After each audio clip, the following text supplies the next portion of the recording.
The Toy Story 3 ending. Kevin Feige's first pitch was the most brutal version of Endgame imaginable. All 6 original Avengers die, together, at the same time. Joe Russo confirmed it in the book, The Story of Marvel Studios. Feige's exact framing was Toy Story 3. The scene where Woody and Buzz and the gang hold hands at the bottom of the incinerator, accepting their fate, ready to die in fire. That's the energy Feige wanted for Endgame. Iron Man, Captain America, Thor, Hulk, Black Widow, Hawkeye, all 6 holding hands, all 6 jumping into a furnace. All 6 gone in one moment. The end of the Infinity Saga, the clean break, the ultimate sacrifice. The original Avengers go out the way they came in. The Russos pushed back hard. Their argument was simple. Audiences couldn't process 6 deaths at once. The catharsis gets lost. Instead of feeling each loss individually, fans would feel a single, overwhelming shock. So they took the original 6 and broke them apart. Pick 1 or 2 to die. Spread the emotional weight across the movie. Give the audience time to grieve between losses. Black Widow on Vormir, Tony at the snap, Steve gets to retire and live his life. Thor goes off with the Guardians. Bruce keeps his arm in a sling. Clint goes home. The Russos won that argument, which is why the multiverse saga even exists. If Feige had gotten his way, there's no Thor in Love and Thunder, no Smart Hulk and She-Hulk, no Hawkeye on Disney+, no multiverse storyline involving any of them.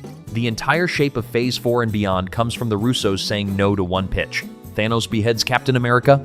There was a version of Endgame where Captain America died before the final battle even started. Joe Russo confirmed it. The original idea was for Thanos to walk up to the Avengers during the climactic showdown in Wakanda's ruins, calm, confident, done with the games. And then he throws Steve Rogers' severed head on the ground in front of them. That's how the final battle was going to open. Cap is already dead, beheaded off screen by Thanos. The remaining heroes are forced to fight knowing their leader is gone, knowing the man who held the team together for 10 movies just lost his head to a purple alien.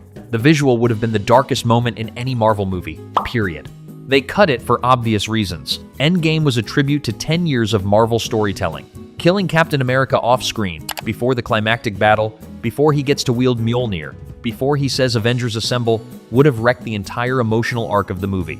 Steve doesn't get to retire and dance with Peggy. He doesn't get to pass the shield to Sam. He doesn't get any of his ending. He just gets his head thrown on the ground by Thanos. There's a version of this where it works in a darker, more brutal version of the MCU. It doesn't work in the one we got. The Russos scrapped it and gave Steve the closest thing to a happy ending any Avenger has ever received. Still, knowing this version existed reframes the entire portal scene. Sam saying on your left lands different when you remember Thanos almost cut Steve's head off in an earlier draft. The Ant-Man up Thanos theory. This was the most popular fan theory leading into Endgame. Ant-Man shrinks down, crawls into Thanos, then expands at full size, killing the Mad Titan from the inside out in the most absurd way possible. The theory was everywhere. Reddit threads, YouTube videos, Twitter memes. Some fans were genuinely convinced this would be the ending. Marvel never went for it, but the writers had to publicly address it after release. Empire magazine asked Christopher Marcus directly, why didn't they do it? His answer was a masterpiece of bluntness. Thanos can take a punch from the Hulk. Marcus's exact words. His whole body is at least that strong. If Ant-Man expanded inside him, Ant-Man would be simply crushed against the immovable walls of Thanos' mighty rectum. That's the quote. So no, the Russos never seriously considered the theory. They couldn't, because it didn't make physical sense within the rules of the universe they'd built. Thanos has been hit by Hulk, by Thor with a fully charged Stormbreaker, by Iron Man's repulsors. He's taken planet-sized damage and walked away. A normal-sized human expanding inside him would be like a balloon expanding inside a bank vault. Nothing happens. Ant-Man bursts. Thanos brushes it off. So the theory got laughed off in interviews and the actual ending went with the Iron Man snap. Still, the fact that Marcus had to come up with a physics explanation for why Ant-Man couldn't just kill Thanos through his butt tells you how seriously some fans took it. The image of Ant-Man getting crushed against the immovable walls of Thanos' rectum is now permanently in the public record. That's a real sentence a real Marvel writer said in a real published interview. Tony Stark survives. Robert Downey Jr. almost lived. There's concept art proving it. The Avengers Endgame Art of the Movie book contains a piece showing the final scene where Steve Rogers returns the Infinity Stones. Except instead of Bruce, Sam, and Bucky seeing him off near the lake, it's Tony Stark. Tony is the one sending Steve back through time. And in the background, sitting on a bench in the distance, you can see old Steve waiting, meaning Tony survives the snap. Tony lives. Tony is the one running the time machine. Tony watches young Steve disappear into the past and old Steve walk into the present. That was a real draft of the ending. Marvel went the other way. Co-writer Stephen McFeely explained why in interviews after release. Tony's whole arc was about becoming a completely selfless person. The man who started Iron Man 1 was a selfish billionaire weapons dealer. By the end of Endgame, He had to make the ultimate sacrifice. Anything less would have been a step back. McFeely said the team specifically gave Tony something to live for, a wife and a daughter, just so the sacrifice would actually cost him something. If Tony survived, the entire emotional through line collapses. He gets his family back, he returns to the cabin, he's at peace, but the movie doesn't end with the line, "I am Iron Man." It ends with a wave, which is fine. It's just not the most powerful version, so Marvel killed him off, and the alternate Tony survives, ending lives only in concept art.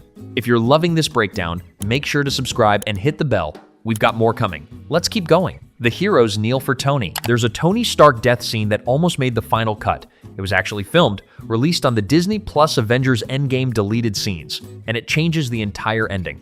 In the version that made theaters, Tony dies surrounded by 3 people: Pepper, Rhodey, Peter Parker. Pepper tells him you can rest now.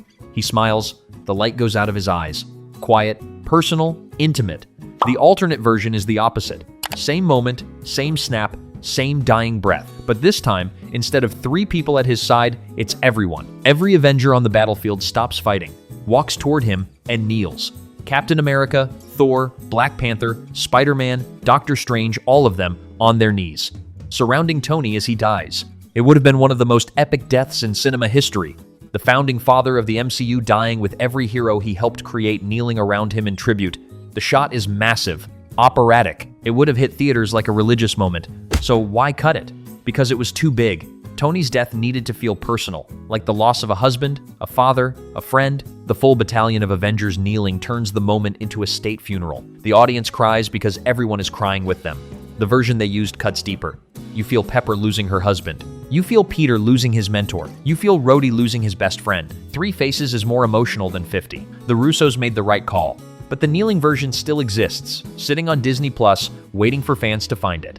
Wanda survives the snap. Early drafts of Endgame had a completely different Wanda Maximoff. The Wanda we got in the theatrical cut spent 5 years dusted, only returned for the final battle, and almost killed Thanos in revenge for Vision. That's it. Her whole role in Endgame is one scene. But the original plan was bigger.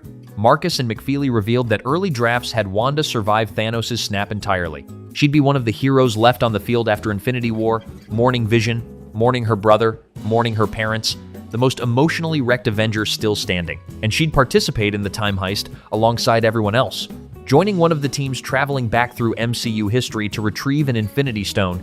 McFeely explained why they cut it. They felt Wanda had already gotten her biggest emotional arc in Infinity War. She killed Vision to stop the Time Stone. Thanos reversed time and killed him again. That was her peak. Matching it in Endgame was almost impossible without making the whole movie about her. So they pruned her role, pushed her into the snap victims, brought her back only for the final battle, which left a giant gap.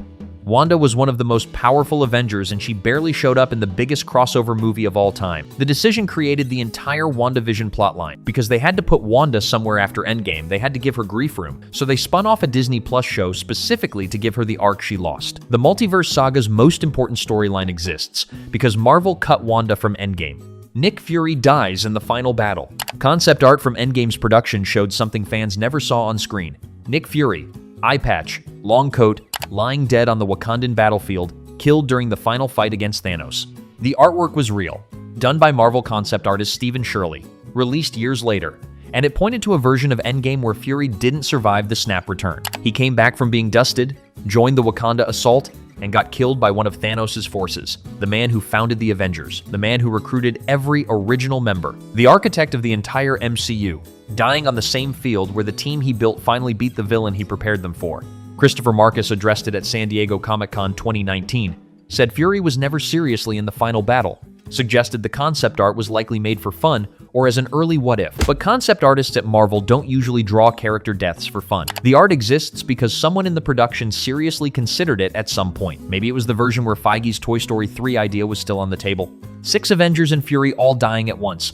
Maybe it was a one-off pitch that got killed in the room. Either way, the image is out there. Fury on the ground, coat soaked.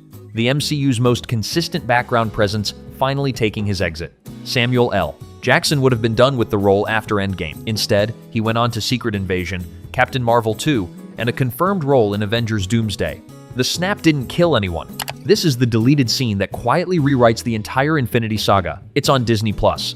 Most fans haven't seen it. It's an alternate version of the conversation between Hulk and the Ancient One in 2012, when Bruce shows up at the Sanctum asking for the Time Stone. In the theatrical cut, the Ancient One explains the rules of removing an Infinity Stone from its timeline, creates a new reality, causes problems, standard time travel exposition. But in the deleted version, she goes further. She tells Hulk she's already used the Time Stone to see beyond her own death. And then she drops the bomb. Thanos' snap didn't actually kill anyone. Nobody died. The victims weren't dusted. They were displaced, sent somewhere, held in stasis, waiting to come back. This single line changes everything. If nobody died in the snap, then the 5 years of grief in Endgame's first act is built on a misunderstanding. Half the universe wasn't murdered. They were paused. The Hulk snap that brought them back wasn't a resurrection. It was a release.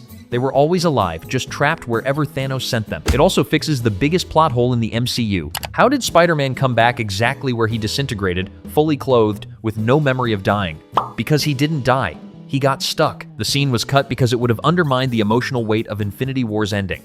If the audience knew nobody actually died, the gut punch of the snap loses its punch. So, Marvel pulled the line, left the snap as a death, and quietly kept the truth on the cutting room floor, where it lives now, as an official Disney Plus deleted scene that most fans will never see.